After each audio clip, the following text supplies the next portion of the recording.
Aloha and good afternoon, everyone. It is 1:07 p.m. on Thursday, June 22nd, 2023, and I call the Committee on Public Safety meeting to order. I'd like to welcome our committee members, Committee Vice Chair Tolba and Councilmember Dos Santos Tam. Councilmember Tupola is excused today. Pursuant to Section 92-3.7 Hawaii Revised Statutes, this meeting will be conducted as a remote meeting by interactive conference technology with the following procedures in effect for the meeting. Members of the public will be allowed to provide oral testimony on all items on the agenda. When each item is taken up in the following order: in person in the council chamber, then remotely via video conference or phone. All persons who have registered to testify will be called upon first. Persons who have not registered will be given an opportunity to offer testimony following the registered testifiers. Before testifying, each person shall state their name for the record and will be limited to a 1-minute presentation on each item. For persons testifying remotely by video conference, when your name is called, please monitor your screen and activate your audio feed when prompted. For those who are testifying by telephone, I will identify you by the last 3 digits of your phone number. Please listen for the prompt to unmute and press *6. Some friendly reminders and tips: video conference from a quiet location if possible. If you are also watching the proceedings on Olelo, please mute your television at the time you are called to testify. And when the timer on screen reaches 0, please conclude your remarks promptly. HRS Section 92-3.7 requires that all votes at remote meetings be conducted by roll call unless unanimous. Therefore, I will first call for objections, and if there are any, I will call for a roll call vote. Written testimonies, including the testifier's address, email address, and phone number, will be available to the public as described on the posted agenda. As a courtesy, please turn off cell phones for the duration of this meeting. Thank you. So first on our agenda, item number 1, Resolution 23-111, accepting a monetary gift of $15,000 from the Honolulu Police Community Foundation to the Honolulu Police Department for use towards unbudgeted police department expenses. And with us today, I believe we have Major Jay Pedro from the Honolulu Police Department. Aloha, Major.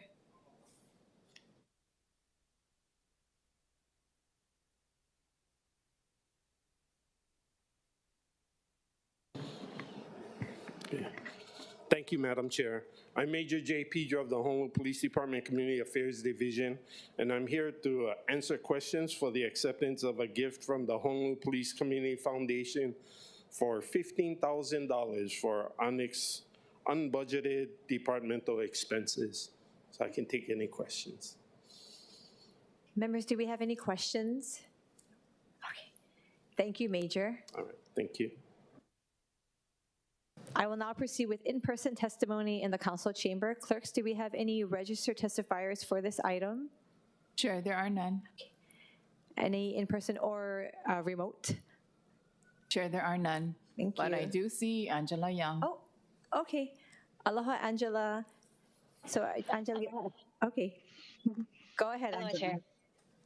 Okay, thank you. I just want to support our first responders, HPD. They put their lives out in the front lines for us to protect our communities. And of course, testifying in support from Kapalama Neighborhood Security Walk.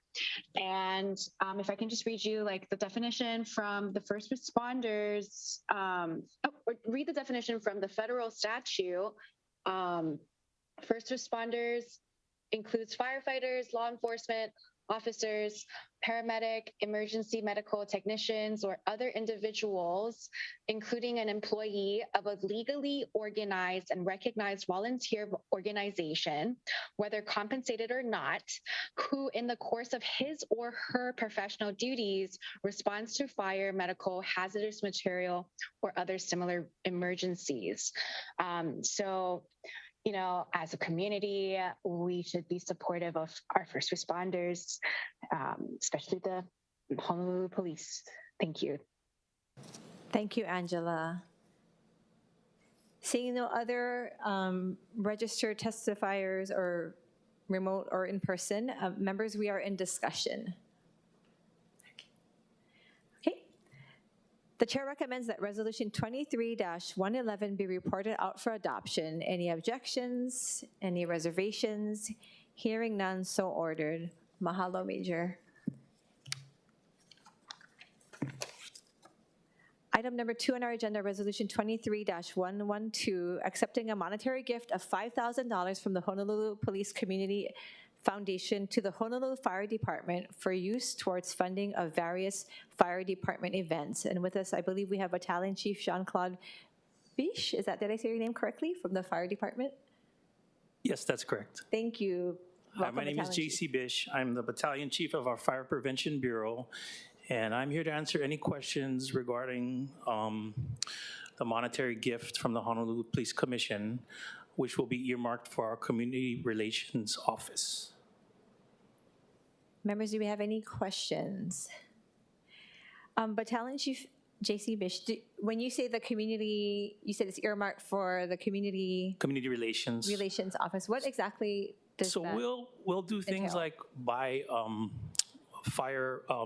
smoke detectors for our kapuna, and we'll go to the house and install them where they can't do it themselves or they don't have anybody else to help them with that. Or we'll produce fire and life safety booklets, which we'll hand out to the community at health and safety fairs. Or we'll run community blood drives, that type of things. Thank you. So I will now proceed with any in-person testimony in the council chamber. Clerks, do we have any registered testifiers for this item? Chair, there are none. Are there any non-registered testifiers here in person? Chair, there are none. Okay. So I'll now proceed with any remote testimony. Clerks, do we have any registered testifiers for this item, registered or non-registered online? We have no registered, but I do see Angela Young. Okay, Angela, are you wanting to testify on this measure as well? Yeah, just in support. So the Honolulu Fire Department's mission is to effectively promote fire and life safety programs that assist in mitigating loss of life, property, and damage to the environment pursuant to the state of Hawaii law and revised charter of the city.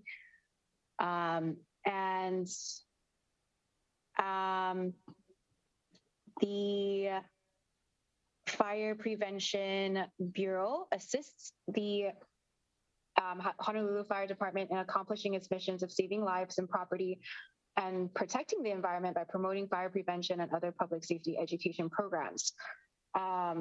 So we are in support. Thank you. Thank you, Angela. Okay. Seeing no other testifiers, members, we are in discussion. Okay. Chair recommends that Resolution 23-112 be reported out for adoption. Any objections, reservations? Hearing none, so ordered. Members, we are now moving on to our informational briefings. I want to thank again the Honolulu Police Department and the Honolulu Fire Department for being here with us today. So item number 3 on our agenda, update by the Police Department on the Safe and Sound Waikiki program and crime statistics in Honolulu. From the Honolulu Police Department, we have Major Randall Platt here today to provide us with an update. Aloha, Major. If you could push the button, the on-off button. There we go. Thank you. Aloha, Chair, Vice Chair, and members of the committee. So you should have the paper that has the most recent stats, or actually not the most recent, but a stat comparison of 9 months prior and 9 months in. So this marks, we're at 9 months of Safe and Sound now. It started on September 6, 2022, so we've been in it for about 9 months. And so as you all know, Safe and Sound is an initiative of the Prosecutor's Office in partnership with the Police Department and supported by the City and County of Honolulu. So the goal of Safe and Sound is to reduce crime by removing chronic offenders from Waikiki either by arrest or by the issuance of geographic restrictions. So HPD is in charge mostly of the safe part of Safe and Sound, and that safe part focuses on two things, two key things. One is the immediate charging of suspects, which Safe and Sound brings, and the issuance of geographic restrictions. So when I say immediate charging, people who are arrested for misdemeanor offenses are set bail immediately rather than given a court date and kickback on the street. So their bail is set at $1,000 for misdemeanor offenses. Felony offenses are also charged, as opposed to a prior practice of what we call RPI, or release pending investigation, where, again, the suspect would be released while the investigation continues. Now the suspect is charged. Charged. Bail is set anywhere from $11,000, and it can be as high as I've seen $75,000. Yeah. So if you look at the stats, since the start of Safe and that may not be actually on there, but since the start of Safe and Sound Waikiki, there have been 706 misdemeanor Safe and Sound arrests and 54 felony Safe and Sound, 706 misdemeanor Safe and Sound charges and 54 Safe and Sound felony charges. Yeah, so we are, again, affecting and charging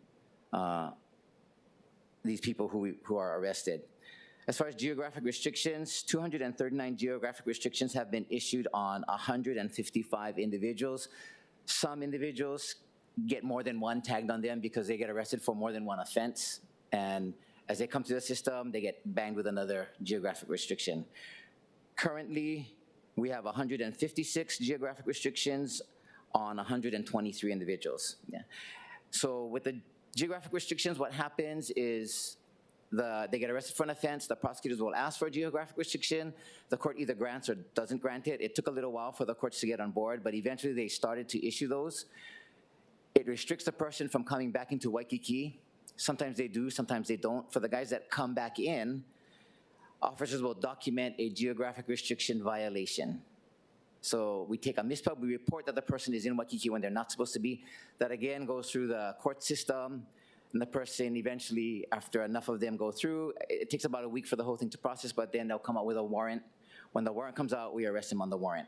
So currently, HPD has documented or issued 266 geographic violations on various people. Yeah. So that's kind of a summary of how the program works. You can look at the stat sheet as it compares 9 months prior to the start of Safe and Sound and to where we are 9 months in. And generally speaking, property crimes have decreased anywhere between 10 and 30%. Violent crimes have dropped anywhere between 20 and 30%. Yeah. So I think it's important to note, however, crime is down island-wide, not just in Waikiki. And that's just due to the hard work of police officers out there and the support units that we work with. But having Safe and Sound in Waikiki, I would say, definitely helps. It's been a tool for us. We've used it, and it has given us good results. I've seen people go away, and a few people have started to come back, but it is a tool for us to keep Waikiki safe and sound. I'll take any questions. Thank you, Major. Members, we're in discussion. Any questions or discussion for Major? Yes, go ahead, Councilmember Dos Santos Tam. Oh, thank you for providing this information. Watching this program, I go down to Waikiki for community events, and I was just down there last night. I mean, it really seems to be on the upswing, which is really positive. And I know a lot of community organizations, HLTA, WIA, other groups have been really supporting this as well. I wanted to ask how the GR violations are detected. Is it only after they're subsequently caught for something else, or do you have sort of a familiar list of people and you say, hey, I see this guy walking down the street, he shouldn't be here? Yeah, the officers kind of know who has a geographic restriction on them, but typically you can't just stop somebody just because of that. We have to have a reason to stop, and once we have that, we run the person and we clarify through dispatch whether or not the person has a valid GR or geographic restriction on them. And then I also wanted to ask, this seems like a really great program that's creating results. Do you think that this is replicable in other neighborhoods? I got Chinatown, I've got Iwalei and Palama and Kalihi, so. Yeah, so Safe and Sound Waikiki is the Waikiki version of it, but it's modeled after Weed and Seed. And so there is Weed and Seed in Waikiki, in some parts of District 8, and I believe some parts of District 5. But it is replicable. It produces a significant demand on the prosecutor's office, so you'd have to, again, check with them. Just the whole geographic issuances of those and tracking the program takes a lot of manpower, but can it be done? Certainly. Thank you, Councilmember Dos Santos Tam. Any questions, Vice Chair? Thank you. Sir. He asked the same question that I was gonna ask, like in Waipahu, but like, so we see crime going down. Right? What do you think? What do you think we could do more, right? Because we see there's a significant drop in crime, but what do you think we can do a lot more? Because you're saying we can replicate, right, in these other districts, but like, what we need for make sure that this is continuously successful? So I think the judiciary has to get on board with the issuance of geographic restrictions. Again, it took us a while for them to start issuing them. We would like to see higher bails because the bail, and again, it's a process with them, but they may be given a $1,000 bail on the instant offense. Then the warrant comes out, but the warrant is only again for $25. We still hook them up for it, but if that was $1,000, that may make a difference. So that's one thing. Getting the prosecutors on board with processing all of that will help. I think they need staffing, and obviously for us, it takes manpower. Right. Yeah, we know you guys working hard, so you feel like right now it's just a slap in the wrist because we do hear of, you see the guys come in, they get arrested, and then they back out within hours. Yeah. Same people, because they're not really getting any kind of strict punishment, right? So another component, I think, for Safe and Sound really has to focus on the mentally ill, because the problem with these offenses are they're not, the felony offenses aren't the big ones that we deal with most commonly. It's the harassment, the disorderly conduct, those types of petty misdemeanor offenses. And they're being committed by individuals who have either drug or mental illness. And so focusing on getting treatment for them to either make program involuntary confinement or treatment, and then I know that's a touchy subject, just even to say it, but some of them don't realize that they need help, but outside eyes can see that they do. So that's a challenge for us, because it's those people that are acting out and creating problems for us. Yeah. They're on the verge of hurting themselves, not knowing that in that they might be hurting the public. Yeah. Or others, and they just don't realize, cognizantly that their behavior is not acceptable to social norms, and what they're doing is actually threatening to other people. Mm-hmm. Yeah. Well, appreciate what you guys do, and I know you guys working hard, so thank you. Thank you, sir. Thank you. I think my colleagues and I think like a lot of the questions I had prepared to ask for you were already asked. But if you could if you could kind of clarify more, because you mentioned the things areas where you feel like could be improved upon, or areas that you feel like could be addressed to improve the program. But what exactly is making it right now successful? That you mentioned the manpower that you guys do have and what you've been able to accomplish that way. But the numbers have dropped according to your statistics. So what has made this program successful? So thank you for asking that. So for us in Waikiki, it's a special place. And we deploy all of our resources as tactfully as we can to really decrease crime. So one of them, we run something that's called Peace Ops, which is, it's an acronym for proactive, what is it exactly? Peace is proactive enforcement against criminal elements. But basically, it's a two-pronged approach. We go out and do outreach first to people who are typically either need social services, but it's that group of people sometimes that also commit petty theft, shoplifting from stores. So we'll try and provide services, and then after that, we'll come in and just do hard enforcement, like park rules, like you can't be in the park. We try and warn first, then we cite, and then we arrest. So that's just one thing. We run peace ops, we run hotspot enforcement. We just had a meeting with the mayor last week. They brought up the cement tables to be, and so we directed Fourth Watch. So we're running operations specifically targeted at that area, the cement tables and they're coming up daily with, I get reports, and so we're regularly citing and arresting people. But we run, just the district runs various operations targeting hotspot areas. We're pretty well versed with large events because we get the parades, the block parties. Halloween is a big one for us, the marathon that runs through. But we've run it, and we have a good system and a good team put together that is able to, it's a prime opportunity for crime to happen. But we have a crew that works well and is able to pretty much keep those events under control. We have two other programs. One is a stop and talk, where officers have to get out of their car and engage a citizen. So we're looking at either visitors, residents, or workers in Waikiki, and engage them in a non-threatening, casual conversation just about Waikiki. How are things going? What do you think? They have actually a station business card that they give, but they document that. We just document that contact, but it's a friendly interaction, but it's police visibility. One of our lieutenants recently started something called MVP, which is a mindful and vigilant program. She and her crew ride ATVs, and they're out on the beaches from daytime and into the evenings, but just making contact with tourists who leave items on the beach unattended. So they're trying to get to them before a crime happens and tell them, hey, I'm not sure where you're from. I mean, and they'll talk to them and find out where they're from, but it provides education to both our visitors as far as what they can do to keep themselves safe and prevent them from becoming victims of crime.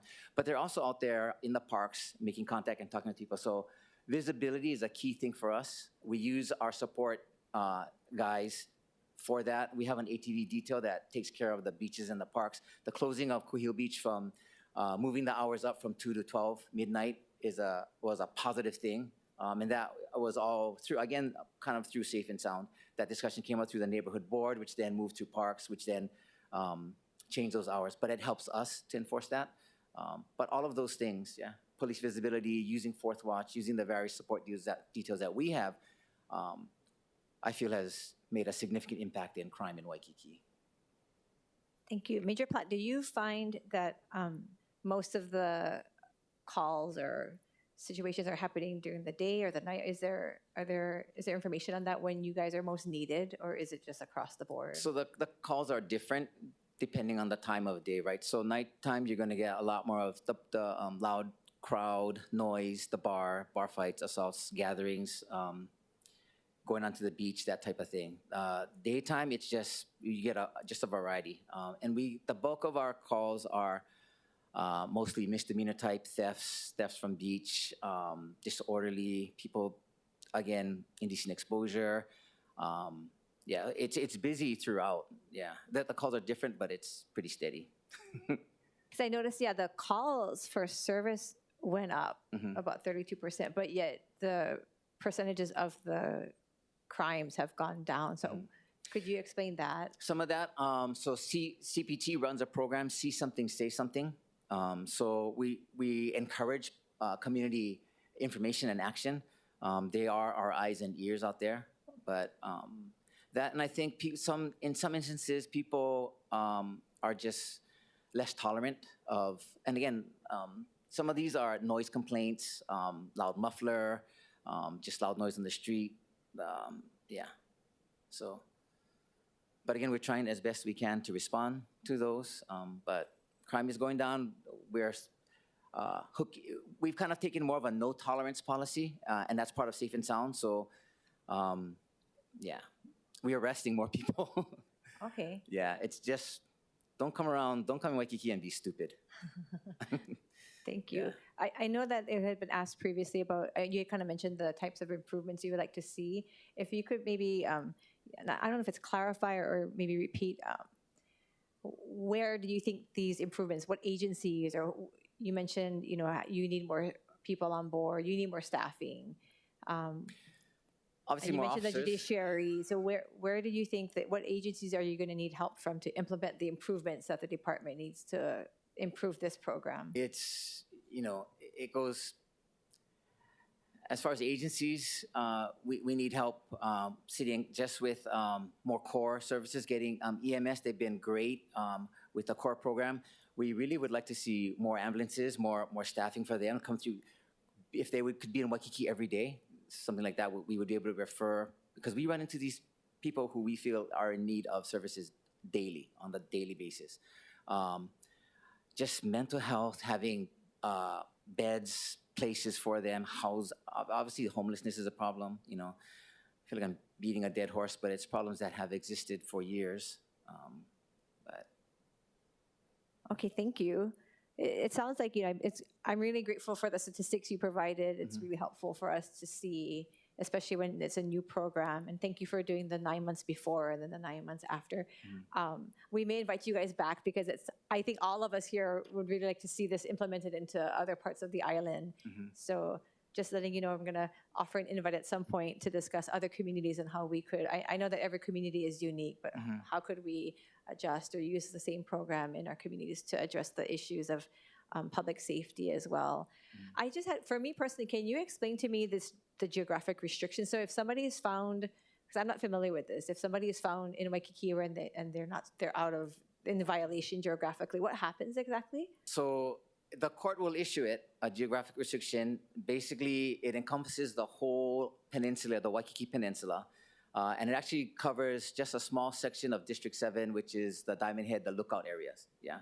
Because that's a kind of high UEMV, car break-in, those areas. So again, it provides immediate charging for those crimes. What happens is if we stop somebody or arrest or give a citation for somebody, we run that person's name through dispatch, and dispatch will say, yeah, this person doesn't have a warrant but has a valid geographic restriction. We'll document that. So the officers take a report, they document it, they send it to the prosecutors. The prosecutors will then take that, see that the person is so it's issued as a condition of probation. They're in violation of probation, and they'll ask typically for a warrant to come through, and that it takes a little bit of time before it goes through the system. So eventually, we hope that a judge will agree and then issue a warrant for this person's arrest because they're in violation of probation. Thank you. Last question from me, I think. And again, I'm not trying to, I understand that you probably, this is your specific area, but are there statistics, even without the program, statistics like this that would be for other parts of the island where we could see? Because if this has gone down, crime in District 7 has gone down, do we know how that compares to other districts? Has crime increased? Or on the media right now, there's a lot going on, but I know that's one source that's not always the most objective. So we typically do a year-to-year, year-by-year comparison of this month, for example, May of this year to May of last year. And we look at those stats, and crime is down in every district in just about every single major category. And for that you can ask our PIO through the media liaison, and they would be able to answer your question as far as island-wide, yeah. Okay, thank you so much, Major Platt. I appreciate you. Members, any other questions? No? Okay. Oh, yes, Vice Chair Topo. Someone from the prosecuting office here? I don't believe so. Okay. I had a question for them, but no need. Thank you. Thank you. Okay, we'll now proceed with in-person testimony in the council chamber. Clerks, do we have any registered testifiers for this item? Chair, there are none. Okay, any remote testimony, registered or non-registered? Chair, there are no registered, but I do see Angela Young. Okay, so Angela, I see your hand raised. Would you like to ask a question to Major Platt or just offer a testimony? Yeah, I'd like to testify, Chair, if it's okay. Sure, go ahead. Thank you. So Angela Melody Young from Kapalama Neighborhood Security Watch, testifying in strong support of their efforts. By the way, I testified and advocated with the prosecuting attorney's office for a probation program this season, and we championed it through the Senate. I don't know if I think it made it at the end. So anyways, the conversation at the state legislature this season was a focus on criminal justice diversion. And what is diversion? It's an alternative procedure to prosecution. So prosecutors dismiss charges and diversion provides alternative procedure in a criminal case. as the conversation has moved from traditional ways of prosecution to diversion, this can be examined within the theories explained in the publication, Do Criminal Laws Deter Crime? A Deterrence Theory from the Minnesota House Research. And it also explains like mental health and crime. So several theories of public safety support these policy methods of enforcing law and punishing violators, and diversion alternatives. The theory of incapacitation suggests that holding certain individuals in prison will prevent them from committing new crimes. Angela, Rehabilitation theory. Angela, if you could wrap up your testimony, that would be wonderful. Oh, yeah, I just in closing, I'd love to see, perhaps like a working group to get data report about, the works of the HPD, Safe and Sound prosecutors, AG, and state sheriffs to see if these policies are actually working and, if crime has been deterred or not. Thank you. Mahalo, Angela. Seeing no other testifiers, remote or in person, again, mahalo to our police department and Major Platt for providing us that information on statistics of crime in the District 7 area with the Safe and Sound program starting 9 months ago. We'll now proceed to item number 4. Members, the last item on our agenda is an update by the Fire Department on the site selection study to replace and relocate Wailupe Fire Station, which is currently located at 5046 Kalanianaole Highway in East Honolulu. You will find a copy of the study in your binder, and it is also available online as Departmental Communication D-393. From the Fire Department, we actually have Chief Kalani Hao with us today. Welcome, Chief. Thank you for being here. And he will be providing us with a presentation on the fire station in Wailupe. Hello and good afternoon, Chair Okimoto, Vice Chair Talbot, Councilmember Dos Santos Tam. Thank you for this opportunity for us to speak on our facility, specifically the Wailupe Fire Station. I just wanted to give a little background before I hand off to Assistant Chief Mokulehua, background on our facilities. We in the Honolulu Fire Department have 50 facilities, 44 of which are response facilities, 43 fire stations, and 1 aircraft hangar. So part of our job is to manage the facilities, to manage and maintain it. And usually we have a priority list on how we're going to replace or renovate our stations.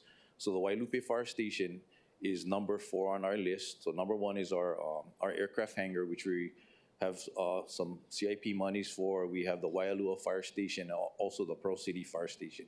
And number 4 is the Waialua Fire Station. So the suitability study is just to show you what the department does as far as when we are getting to that phase of either replacing a fire station or renovating it. We have to do a suitability study to ensure that the current site that we are at actually serves the community properly. And more of the details, Chief Mokulehua will probably get into it throughout the PowerPoint. And I'll still be here to answer any questions, but I'll actually hand it over to him. Mahalo, Chief Hao. And I'd like to welcome Assistant Chief Kevin Mokulehua here today. Thank you for being with us. So just so before I hand it off, specifically this suitability study was done because I would say early last year, Chair Waters and his staff brought some community concerns about what our intentions were for that Wailupe Fire Station. So we generated that suitability study, which we presented to Chair Waters, and the PowerPoint would be going over that study. Okay. Mahalo, Chief Hao. Welcome again, Assistant Chief Mokulehua. Good afternoon, Chair Okimoto, Vice Chair Toba, Councilmember Dos Santos Tam, Kevin Mokulehua, Assistant Chief, Honolulu Fire Department. So a brief overview of the fire station that we're discussing. As you mentioned, this is at 5046 Kalanianaole Highway, our Wailupe Fire Station in East Honolulu. It was built in 1949 and is currently our 7th oldest fire station in the department. Our first is our central fire station. So we have one engine company that services approximately 11.6 square miles. This area includes small businesses, but it's mostly residential communities. Notable features include several valleys, ridge lines, and a coastline. And we also have an emergency medical services ambulance that operates from this fire station. I pulled these incidents. This is fiscal year 21 through fiscal year 23. So as you can see here, approximately 1,800 emergency incidents in that administrative area, noted by you see the colors on the slide here. Most of our calls are emergency medical incidents. That's pretty common through all of our fire station areas. Most of our calls are medical in nature. But as you can see here, the key factor of this slide is that the calls are pretty much evenly spread throughout the area. We don't have one area where it's more noticeable. So the current need. The current Wailupe Fire Station configuration, it makes it difficult for our company to safely exit and enter onto Kalani'anaole Highway. The apron is very short, so as soon as they come out of the fire station, they're basically right at Kalani'anaole Highway, and that's a very busy highway in East Honolulu. The height of the apparatus bay door places limitations on our apparatus options, and the facility is a single gender design due to being built back in 1949. So as Chief Howell mentioned, we do have our facility replacement program. He already went over the priorities. It takes many years to rebuild a facility and even longer to find the location to build a brand new fire station. We also have to factor in areas of development across the island where we might want to put new fire stations such as Ho'opili and Coral Ridge. So we have to factor that into our timeline. Our external stakeholders. So we work with various city agencies such as Department of Land Management. They'll help us with the acquisition of the property, the negotiation and sale of the property. Department of Planning and Permitting, they'll help us with the subdivision if we need to subdivide a portion of the property, and they'll help us with the public infrastructure map, or PIM, so we can acquire funding for the property. We'll work with Department of Design and Construction to help us with the surveying of the property, as well as the appraisal, Department of Budget and Fiscal Services for the funding. And then, of course, we're gonna work with our neighborhood boards and our community to make sure that we're letting them know what we're doing, keeping it transparent with them, keeping them involved in our process. So our site selection priorities. This is how we basically create a checklist on what we need to go through to determine whether or not a property is suitable for us. So our first priority would be our site location. So the suitability is determined by evaluating our standards of cover. This includes our response coverage. We look at historical incident data, population density, and development. Property ownership would be next. So first and foremost, we always want to look to acquiring properties that are under the city's jurisdiction. Next, we would look into state, then federal, and then lastly, privately owned. So that's our priority list for ownership. Property dimensions. So the site needs to have a buildable area to accommodate a 2-bay fire station. Ideally, we would like a property that's about a half acre. That would be preferred.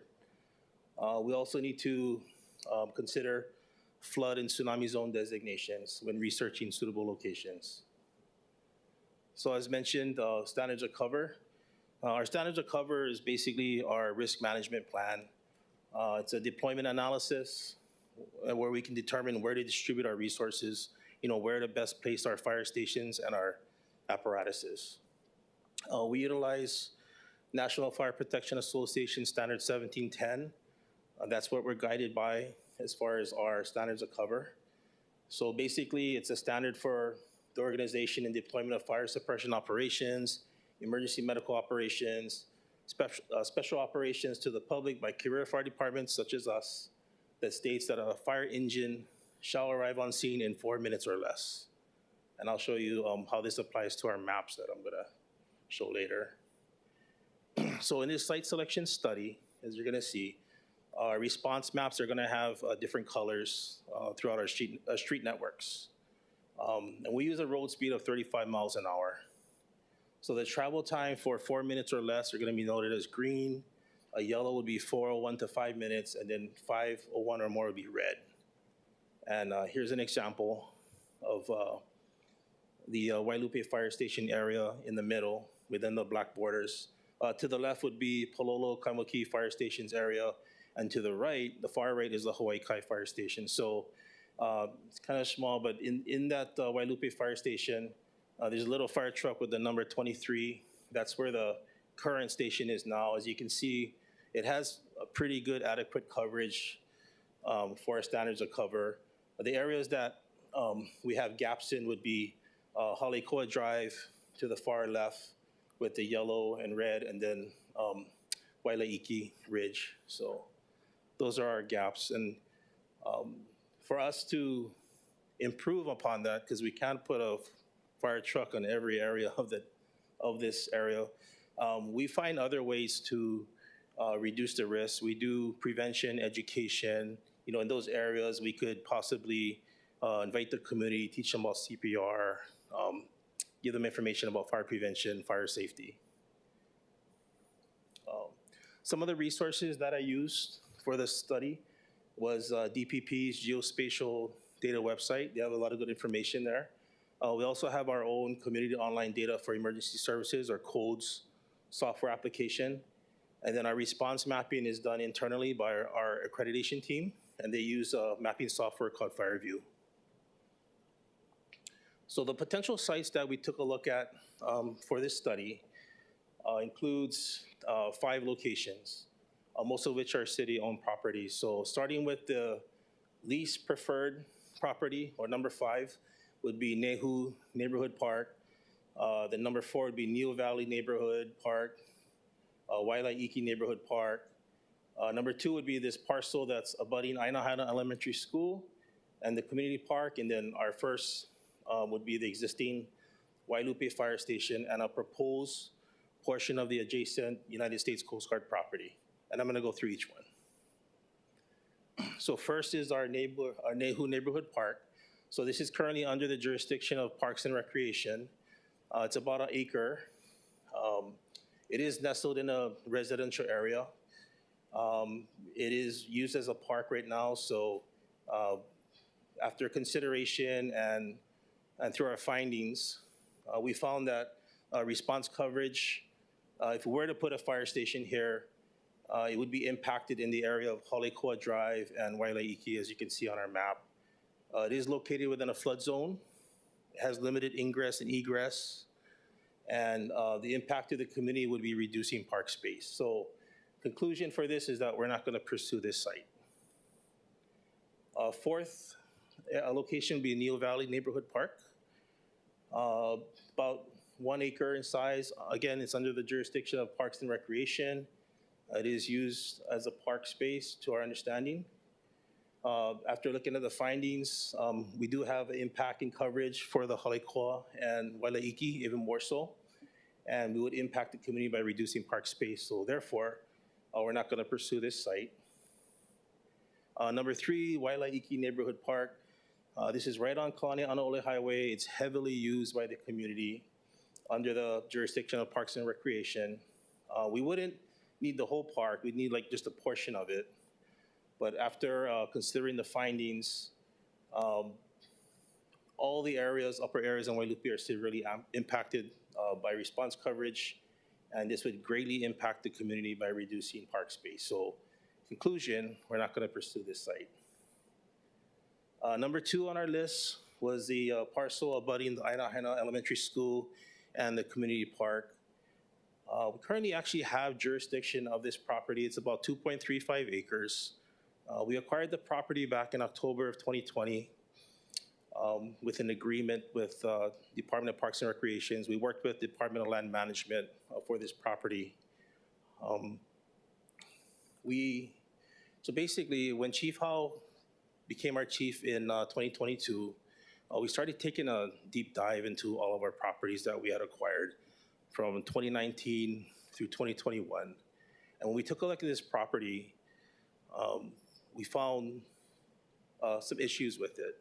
One being that there's a major electrical utility line that needs to be relocated. It actually goes across the property.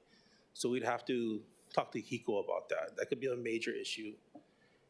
There was community opposition in us acquiring this property due to legality reasons with the subdivision and transfer. And the response coverage was slightly improved in the area in general. Another issue is the site topography. So it's actually located, part of the property has a slope. We'd have to do some major site prep to put a fire station there. So in conclusion, we have determined that we're no longer going to pursue this site. So we're working with the Department of Land Management through that process right now.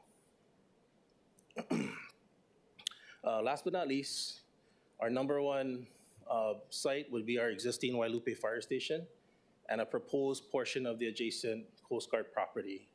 So the current site that we have is about 0.33 acres. The portion that we're proposing, or we'd like to propose to the Coast Guard, would be about 0.24 acres. That brings it to almost a half an acre, which would be suitable for us to have a modern two-bay fire station. The portion that we're looking at acquiring or proposing would be about 40 feet. This would provide us with a street frontage total of about 140 feet. Same for the back. And then the depth of the property would remain unchanged, about 155 feet. And like I said, this would provide us about a half acre, which is sufficient to rebuild a new modern fire station. The area is similar to the size that we're looking at in Pearl City for that fire station. So the findings for this here is that our response coverage is adequate for the area. It is located outside of the flood zone. However, it is in a tsunami zone. And this would require approval by the U.S. Coast Guard to proceed with subdividing, acquiring, and consolidating both sites. So in the end, the HFD plans to pursue this. And I have a picture here of the Coast Guard property, the proposed area that we would like to acquire. As you can see, there actually is a stormwater easement that goes through their property. The portion that we would want to acquire is on the other side of that easement, and it would not impact any other structures on the property now. But there would be possibly some tree removal involved in the acquisition if it were to go through. And I have a Wailupe Fire Station conceptual rendering. If we were to acquire that portion of the Coast Guard property, we would actually do a full rebuild of the site, and we'd be able to have a modern fire station. Our apron would be greatly improved so that when the guys pull out of the station, they're actually safely able to do so without being right on Colonial Honolulu Highway. We'd still be able to accommodate an ambulance unit. And more importantly, when the guys return to the station, they'll have, they won't have to back into the station like they do now. They gotta stop traffic and so forth. They could just enter through the driveway and come around through the back. So greatly improve the living quarters for the fire station, protect our equipment, and we'd be able to maintain our services for the community, most importantly. And that's that's our briefing. I'll be happy to take any questions you may have about this. Thank you, Assistant Chief Mokolehua, for the visual. I appreciate the visuals. Members, at this time, I'll take any questions or discussion. Yes, Councilmember Dos Santos Tam. Thank you, Chair. Just two questions. What's the timeline for any action on this? And then what action from the council would be required to do this condemnation or acquisition of this Coast Guard property? I'm not positive about the timeline, but that's why we were reaching out. We talked to the managing director in the mayor's office to see. We actually started conversation with the Coast Guard over a year ago, but we had little to no success. And they've recently changed. There's a new member managing that property site. So we reached out to the mayor managing director. We also always reached out to Council Chair Waters to see what he could do if he had any contacts or could help us out with any movement on the Coast Guard side. Regardless of if we're able to obtain that portion of land from the Coast Guard, we'll still be able to, whether we get it or not, we'll make adjustments to still build on that particular site. It just won't be maybe a single story that we would want. But we'll make the necessary adjustments to be able to have a 2 base station and to also accommodate an ambulance working out of the area. So sorry, no real timeline. Yeah. Thank Just you. trying to get ahead of the game because right now it's number 4. We don't see the funding even coming into play for within the next 5 years or so.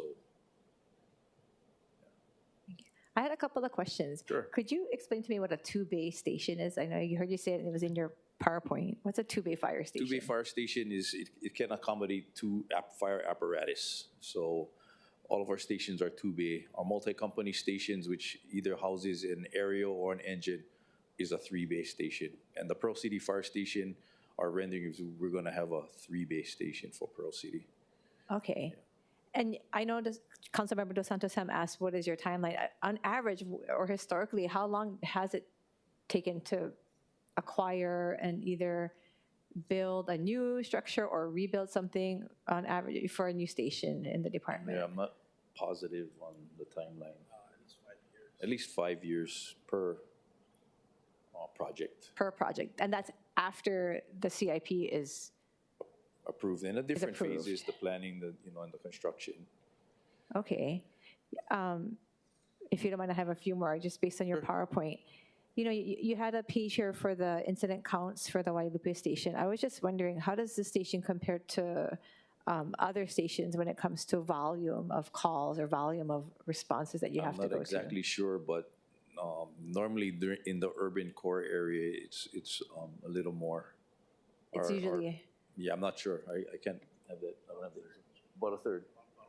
Bottom third, sorry. bottom third compared to other. Yes. Okay. And you know the map that you had the picture of,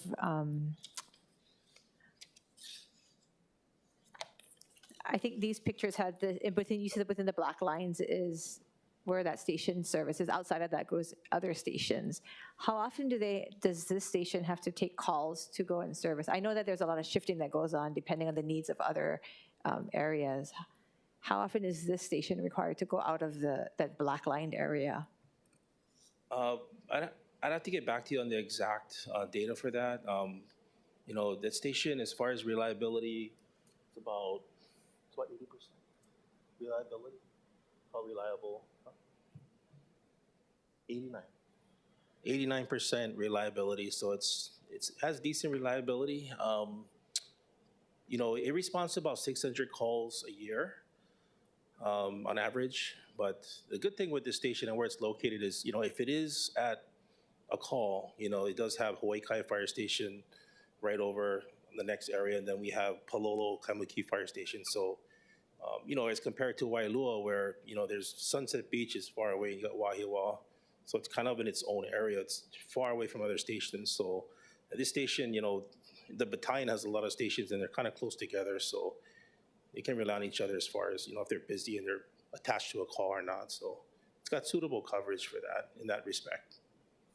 And is it 23? Is that, you had 23 Yes. on here? So is that one, with the two adjacent stations also, are their calls kind of the same, or does this one have more where they're having, you said it's about 600 calls a year. Is that the same for the neighboring station?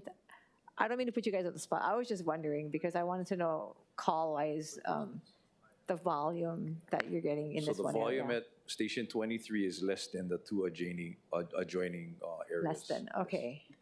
Okay. And I know you mentioned going to the community. What has been the community input that you guys have received? The community input was in more relation to the adjacent property next to the Aina Haina Elementary School. Yeah, so they had their concerns regarding, again, was legality on how we obtain the property. I guess I mentioned to you earlier, back in 2019, the department acquired multiple properties around the island due to transfer from properties in or around near the schools. And then so at that point in time, the department acquired some of the land, and there were some legality issues that some of the community members had. and it had to do with an easement on that property adjoining the school. Not this one, though, not the current, that's the other. The other one. The other one, correct. okay. Thank you for clarifying that. I was looking at the picture that you had for the land that you want to acquire from the Coast Guard. So the plan is to leave that middle part, is that the easement, or the plan is to leave that middle part in? I'm trying to visualize, so what would you do with the property being kind of separated with this? We're just gonna widen the footprint. So right now, we could probably build the station closer towards the Coast Guard and probably into the Coast Guard area. That'll allow us to have a driveway, a wide enough driveway on the east side of the station, so we can enter and at least when they're returning back to the station, they can use that driveway. Just the whole footprint, more in the back. We're going to be building towards the back. Got it, okay. Yeah. And the reason you need that property is in back of that to expand more into Expand, that area? yeah. Just so the footprint will be more. Because right now the truck single-story. is going out where? So in this picture here, the truck goes out where? If you look at the building, it's right at the left corner of the building. That's where the bay doors are. Oh, Kind of towards the middle, yeah. Right in the middle of the property. Right but in the middle. The apron is so short, as soon as they pop out of that apparatus bay door, they're pretty much right on Kalanione. and you said they had to reverse it to get back into the. Reverse. Okay, which I know is not ideal. Do you guys have an estimate of approximately what it's going to cost to build the station that you want? So we know for CIP purposes in the future? No, we don't have that information Okay, at this time. okay. Thank you. Any follow-up questions, members? No? I appreciate you guys being here. Thank you. With no other questions from the membership here, I will now proceed with in-person testimony in the council chamber. Clerks, do we have any registered or unregistered testifiers here in the chamber? Chair, there are none. Thank you. I will now proceed with any remote testimony. Clerks, do we have any registered or non-registered testifiers online? No registered, but I see Angela Young. Okay, aloha, Angela. Aloha, Chair. Angela Melody Young, testifying in strong support of the news station on behalf of Neighborhood Security Watch from Kapolama. I saw a kitchen from the graphics. That was very helpful. And I was wondering at first, like, why firefighters need like a kitchen. Because I always see the firefighters at the grocery store. And I didn't know that they have to shop and cook their food at the station because they're at the station for long periods of time. So they shop, cook, and eat during this period of time when they're at work waiting for like action. And so, yeah, I'm in strong support. And I always try to talk to the firefighters to see if they want to walk for Neighborhood Security Walk to get a collaboration of HPD and also the HFD. But yeah, thank you. Thank you for your work. Thank you, Angela. Chief, how would you like to respond to that? Sure. All of our response stations, including the hangar, has a kitchen attached to it. We have 24-hour shifts, so that's basically their second home. So we have to cook, and just like everything you do at home, we do the same. Clean toilets, clean bathrooms, and mop, do the yard. We do it all. So second home. Oh, wow. And they're pretty good cooks too, Angela. If you didn't know that, that's a known secret. I do The want city to say should that. sponsor their food. Oh, thank you, Angela. I wanted to also say, I mentioned that, you know, this is, I've come to you to the Pearl City Station in my district, and I'd like to see how you guys are trying to update these ones, because there are more Wahine firefighters in the department now. So we're seeing the Pearl City one, which I'm guessing the Wailupi one is similar. It was built so far decades ago that they didn't cater to that. So it's good. Hopefully we can make this happen, because I know it's something that's important for the department as well as for us to make sure we support the Wahine and the fire department. Thank you. Okay.